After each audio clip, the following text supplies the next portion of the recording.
রাস্তা থেকে উঠাই দিছে হচ্ছে আমি ওখানে আমার কাছে পিছুতেই চিমটি মারতেছিল, তারপর হচ্ছে গায়ে পানি মারতেছিল।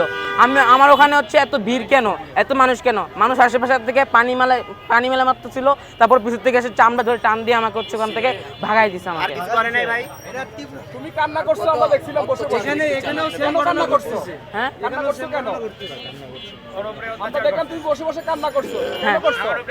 কষ্টে আমাকে হচ্ছে ওখান থেকে ভাগাই দেওয়ার কারণে আমি হচ্ছে কষ্টে কান্না করছিলাম, আমাকে ওখান থেকে উঠাই দিছে। আর আশেপাশে সবাই তো বিক্রি হচ্ছে না, আমার হচ্ছে দেখে আমাকে সবাই ওখানে বেশি জেলাসি করে আমাকে ওখান থেকে উঠাই দিছে। তুমি একদিনে ভাইরাল হইছো এই আগারগাঁ কেকের সাথে। হ্যাঁ পুডিং বিক্রি করে। হ্যাঁ এজন্য কি অনেকে তোমার সাথে হ্যাঁ করে তো অনেকে অনেক বাজে বাজে ইয়ে করে, তবে হচ্ছে আবার এখানে আসলে গালাগালিজ করতেছে। তবে ওগুলাকে আমাকে তো আমি একটু সাধারণ মানুষ, আমি এখানে বিক্রি করার জন্য এগুলা, আর আমি তো অন্য কিছু খারাপ কিছু করতে আসি না এখানে যে মানুষ আমাকে গালাগালি করবে, গায়ে পানি মেলাবে, চিমটি দিবে, এগুলো মানুষ করতেছে। পিছন থেকে লাথি মারছিল ভাই, তুমি কি বলতে চাও? লাথি মারছিল ভাই।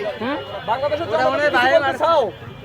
আমি বলতে চাই যে আমাকে দিন এগুলো না করে, আমাকে একটু নলাতানোর মতন থাকতে দেয়, আমাকে দিন বার হলে বাসার থেকে দিন কেউ গালাগালিস না করে। আর এখানে না, এখানে এসে আমি এখানে আমাকে দিন বিক্রি করতে দেয় পুডিং গুলা। আর আমার একটা বড় একটা স্বপ্ন আছে যে আমি বাইরে একটা বিজনেস দিব, বড় রেস্টুরেন্ট দিব।